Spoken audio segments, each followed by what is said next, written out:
जय हिंद साथियों, मैं आदेश आपका राही आदि क्लासेस में स्वागत करता हूं। हम सभी संधि पढ़ रहे थे। संधि में हमने स्वर संधि और व्यंजन संधि पढ़ चुके थे। आज हम पढ़ेंगे विसर्ग संधि। तो विसर्ग संधि की परिभाषा देख लेते हैं। यदि जब विसर्ग के बाद कोई स्वर अथवा व्यंजन आए तो वह विसर्ग संधि होती है, और हमारा विसर्ग संधि में जो परिवर्तन होता है वह विसर्ग में होता है। तो अब हम इसकी परिभाषा लिख कर देखते हैं। यदि किसी विसर्ग के बाद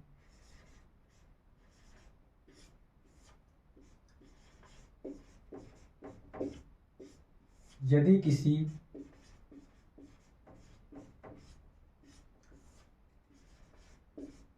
विसर्ग के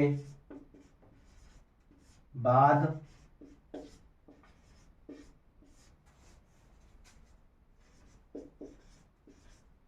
कोई स्वर अथवा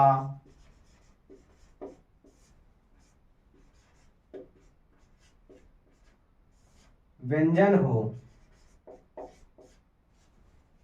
कोई स्वर अथवा व्यंजन हो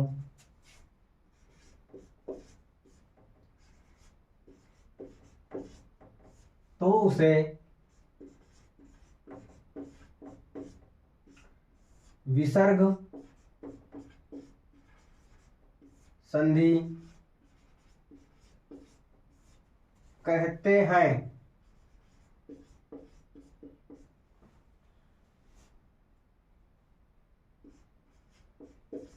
और जो परिवर्तन होगा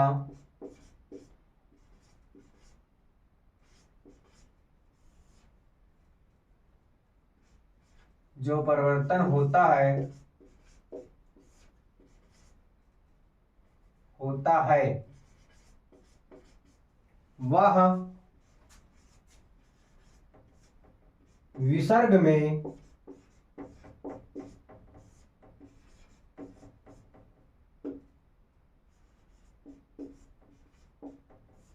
होता है। जैसे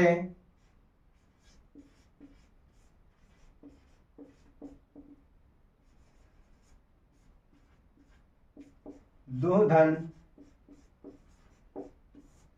आत्मा, जो परिवर्तन होता है वह विसर्ग में होता है। यानी ये जो विसर्ग लगा हुआ है परिवर्तन हम इसी में करेंगे। और परिभाषा क्या है? जब विसर्ग के बाद कोई स्वर या व्यंजन आए, तो यहाँ पर स्वर आया है तो यह विसर्ग संधि है। तो इस पे परिवर्तन हम करेंगे विसर्ग में, तो हमारा जो शब्द बनेगा वह बनेगा दुरात्मा। अब हम विसर्ग संधि के रूल देखते हैं एक एक करके। जो हमारा पहला रूल है वह है, यदि विसर्ग के बाद च छ हो तो विसर्ग का परिवर्तन स में होगा। चा छा तालव्य व्यंजन है तो सा भी तालव्य सा होगा। और यदि विसर्ग के बाद टा ठा हो तो विसर्ग मूर्धन्य सा में होगा। यदि विसर्ग के बाद ता और था हो तो विसर्ग का दंती सा में परिवर्तन होगा। यह हमारा पहला रूल है। तब हम इसका पहला रूल देखते हैं। यदि विसर्ग के बाद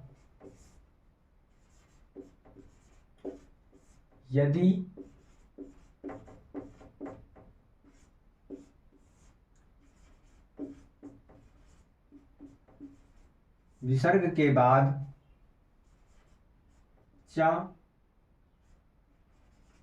छा, यदि विसर्ग के बाद चा छा हो तो विसर्ग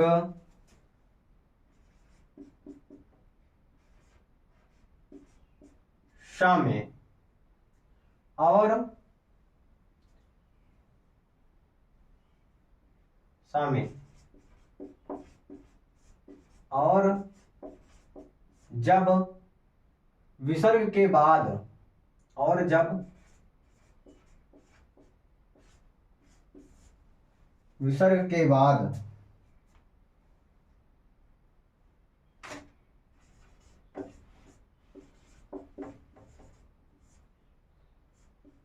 टा ठा हो तो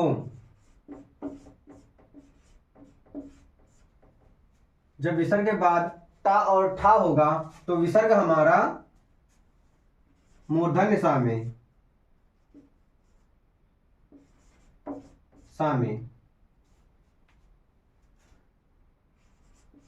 परिवर्तित होगा, मूर्धन्य सा में। और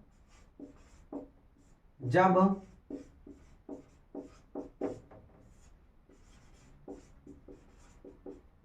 विसर्ग के बाद ता था हो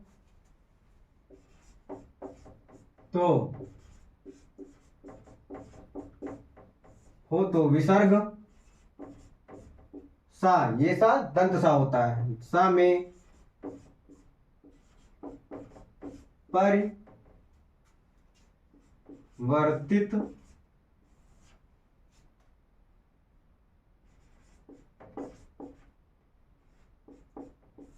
होगा, तब हमारा विसर्ग सा में परिवर्तित होगा। अब हम इसके कुछ उदाहरण देख लेते हैं, जैसे निधन,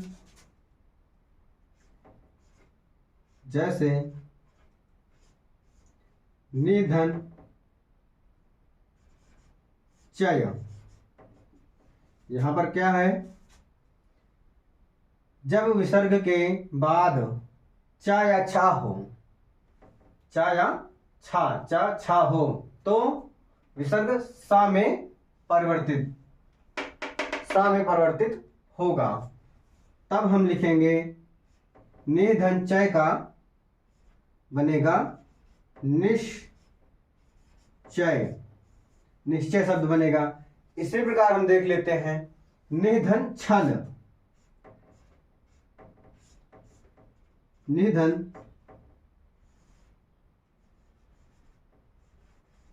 छल, तब यहां पर शब्द क्या बनेगा, विसर्ग के बाद इस बार छा आया है, तब बनेगा निश्छल।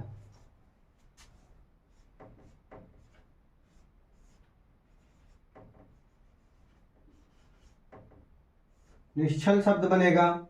उसके बाद देखते हैं निधन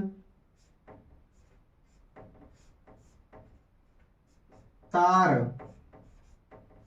यहां पर क्या है, विसर्ग के बाद ता आया है तो विसर्ग का क्या हो जाएगा, जब ता आया है तो सा होगा। क्यों, ता या था, विसर्ग के बाद ता या था हो तो विसर्ग का सा होता है, यानी दंत सा। तब हमारा शब्द बनेगा निस्तार।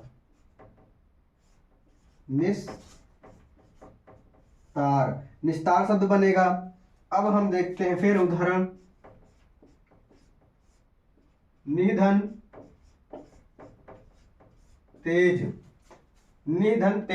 यहां पर भी ता आया है तो ये विसर्ग जो है सा में बदलेगा। कौन सा, ये सा, यानी दंत सा। ये ता जो है वो दंत वर्ग का है, दंती वर्ग बोल देंगे। और ये सा भी जो है दंत सा है तो इसीलिए दंत का दंत में ही परिवर्तन हो रहा है। तब इस विसर्ग को दंत सा में परिवर्तित करेंगे तो बनेगा निस्तेज। इसके बाद फिर देखते हैं धनुधन टंकार। धनुधन टंकार, इस बार विसर्ग के बाद टा आया है। टा जो है मूर्धन्य होता है, मूर्धा से ही बोला जाता है तो इस विसर्ग का मूर्धन्य सा हो जाएगा। तो शब्द बनेगा धनुष टंकार। शब्द बनेगा धनुष टंकार। उसके बाद देखते हैं निधन, ये विसर्ग है यहां पर, निधन ठुर।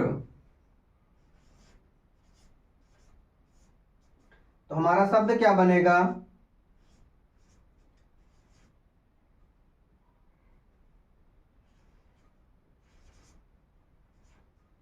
निष्ठुर, निष्ठुर शब्द बन जाएगा। ये हमारा विसर्ग संधि का पहला रूल था। अब इसके बाद हम अगला रूल देखेंगे।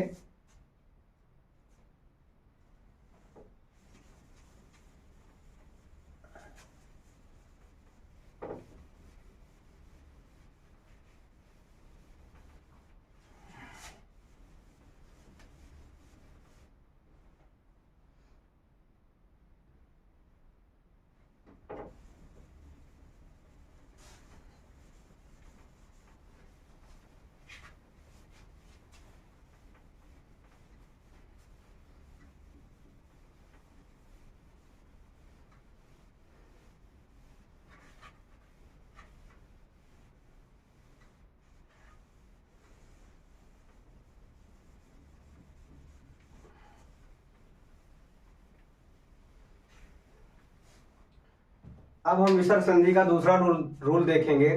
विसर्ग संधि का दूसरा रूल कहता है कि यदि विसर्ग के पहले आ हो और विसर्ग के बाद आ अथवा वर्गीय व्यंजन का तीसरा,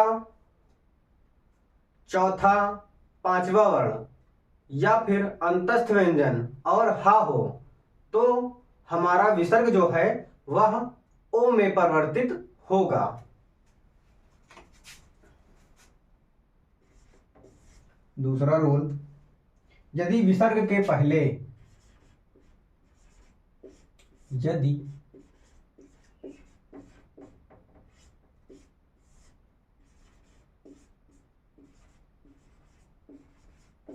यदि विसर्ग के पहले आ हो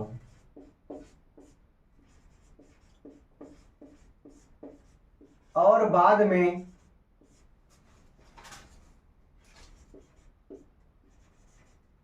आ अथवा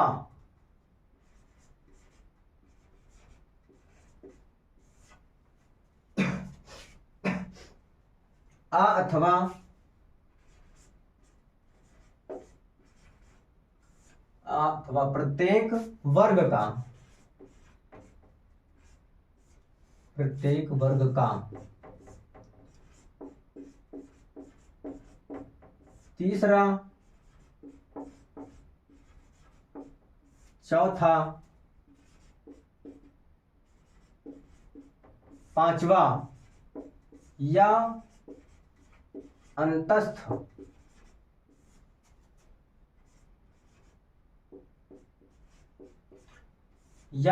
व्यंजन। अंतस्थ व्यंजन कौन कौन से होते हैं? या, रा, ला और वा। या अंतस्थ व्यंजन और हा हो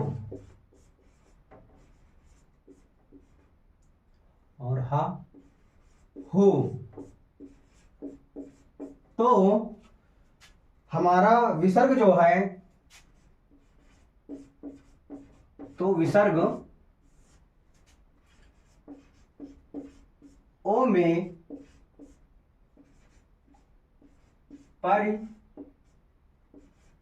परिवर्तित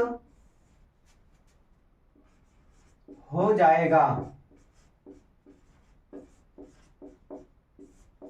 तो हमारा विसर्ग ओ में परिवर्तित हो जाएगा। अब हम इसके उदाहरण देख देते हैं। जैसे मनः धन,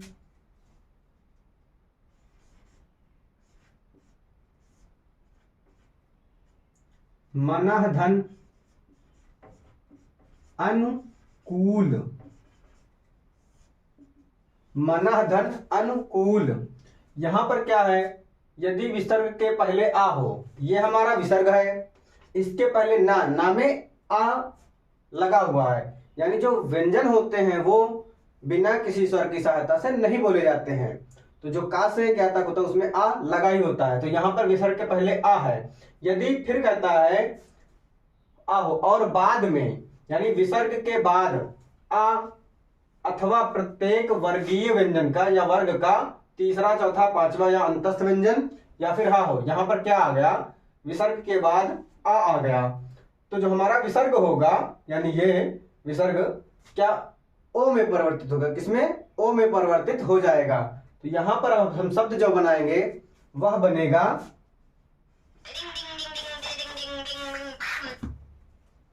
मनोनुकूल।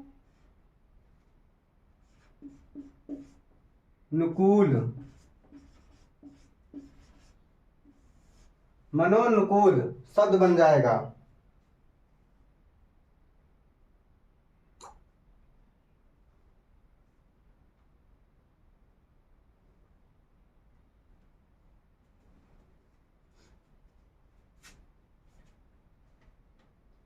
फिर देखते हैं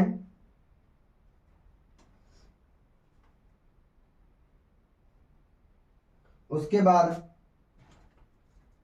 अधः अधः धन गति। यहां पर विसर्ग के पहले आ है, उसके बाद वर्गीय व्यंजन का तीसरा चौथा पांचवा में से ये तीसरा शब्द आ गया है, यानी तीसरा वर्ण आ गया है, तब ये विसर्ग का ओ होगा। तो शब्द बनेगा अधोगति। अधोगति ये हमारा शब्द बन जाएगा। फिर देखते हैं तपाधन धन। यहां पर विसर्ग के पहले आ है और विसर्ग के बाद प्रत्येक वर्ण का या वर्गीय व्यंजन का तीसरा चौथा पांचवा में से होना चाहिए। तो ये तीसरा वर्ण है, ये चौथा वर्ण हो गया।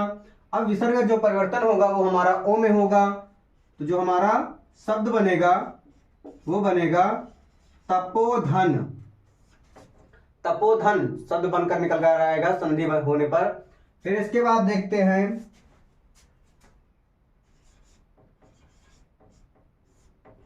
यशः धन दा। ये शब्द संधि का बहुत बार पूछा गया है और मनोनुकूल और अधोगति भी पूछा गया है, लेकिन यशोदा कई बार पूछा गया है। तो यहां पर क्या बनेगा यशोदा। यशोदा शब्द बनेगा।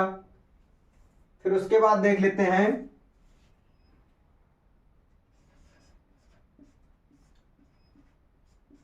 मनाधन योग।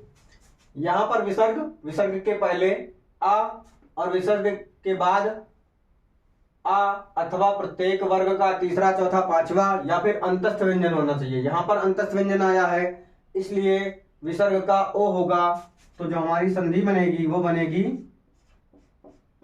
मनोयोग। मनोयोग संधि बनेगी। ये हमारा संधि का दूसरा रूल था। इसके बाद अब हम संधि विसर्ग संधि कल पढ़ेंगे। इस क्लास को आप सभी लाइक कीजिए, सब्सक्राइब कीजिए और कमेंट कीजिए। Thank you.